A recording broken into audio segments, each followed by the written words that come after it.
কি তোমার সাথে যায় সেইটা চিন্তা ভাবনা করো, সে অনুযায়ী জীবন চালাও। রাসূলের আদর্শ অনুযায়ী যদি জীবন চালাও, রাসূলের কথা অনুযায়ী যদি জীবন চালাও, কোরআনের অনুশাসন অনুযায়ী যদি জীবন চালাও, তোমার ঠিকানা হবে জান্নাত। ঠিক কি না? না আমার বাপের ঘরের কথা বললাম, বাপের ঘরের কথা বললাম না, বানাইয়ে বললাম না, কোরআনের রেফারেন্স দিয়ে বললাম। এখন যদি না বোঝো বাবা তোমরা মুসলমান, এখন এর চাইতে সোজা পাইলে আর কেউ বোঝাইবে না। এর মধ্যে কামটাকারি করলে কোনো কাজ হবে না।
যেই সাহাবীকে ফেরেশতারা গোসল করাইছে সেই সাহাবী হযরত হামজা রাদিয়াল্লাহু তাআলা আনহুকে হামজা রাদিয়াল্লাহু তাআলা আনহা তিনি ইসলাম প্রতিষ্ঠার জন্য যুদ্ধ করতে করতে করতে নিজের জানটাকে বিলায় দিয়েছে।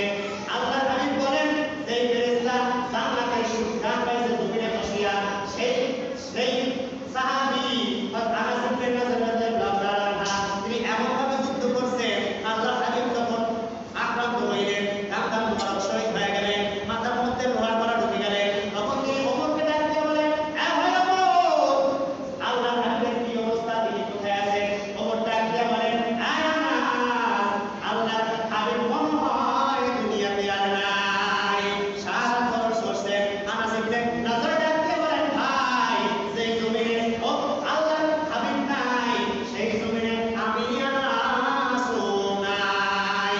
কিতাবের মধ্যে লেখে যুদ্ধের ময়দানে এমনভাবে ঝাঁপায় পড়ছে যুদ্ধ করতে করতে করতে করতে হাজার হাজার কাফেরদেরকে কতল করিয়া নিজের জীবনটাও ইসলামের জন্য বিলায় দিয়েছে।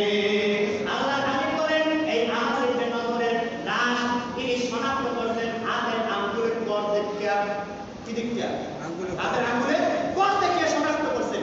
এমনভাবে কাফেররা কচুকাটা করছে বিশ্বাস করার কোনো নিশানা ছিল না। এক মুসলমান সাহাবায়ে কেরামরা কেমনভাবে তারা জীবন দিয়েছেন রক্ত ঝরাইছেন ইসলাম প্রতিষ্ঠার জন্য। আজকে দুনিয়ার আমি একটা গোটা ঘাম ইসলামের জন্য ঝরাই না। বেঈমানকে প্রতিষ্ঠা করার জন্য দুই তত্ত্বমত প্রতিষ্ঠা করার জন্য রক্ত দেই জীবন দেই ঘাম ঝরাই কথা ঠিক কিনা? অথচ সাহাবায়ে কেরাম নিজেদের জীবনগুলো বিলায় দিয়েছেন ইসলাম প্রতিষ্ঠার জন্য। তাদের মতো যদি ইসলামকে বিজয় প্রতিষ্ঠিত করার জন্য জীবন দিতে না পারবা ততক্ষণ পর্যন্ত জান্নাতের আশা করা যাবে না। জান্নাত যাইতে পারবা যদি বাঘের একটা কিনে দিয়ে যায় তাহলে একটা উল্টো যাইয়া সুন্দর উত্তর বুঝাইতে পারি না। বাবা সুন্দর করে 10 টাকা বিল্ডিং বানাইতে গেছে এখন সুন্দর যাইতে অসুবিধা আছে কিন্তু ব্যাগটা তো যাইয়া হেঁটে পড়তেই পারে। তো বাবা যদি একটা কিনে দিয়ে দাও না হেলে যাইয়া হেঁটে হামলা অন্যথায় রাসূলের আদর্শ না মানিয়া ইসলাম অনুযায়ী না চলিয়া কোরআনের শাসন না মানিয়া জান্নাতে যাওয়া অনিশ্চিতকালেও হবে না। আল্লাহ আমাদের সবাইকে রাসূলের আদর্শ অনুযায়ী জীবন পরিচালনা করার তৌফিক দান করুন।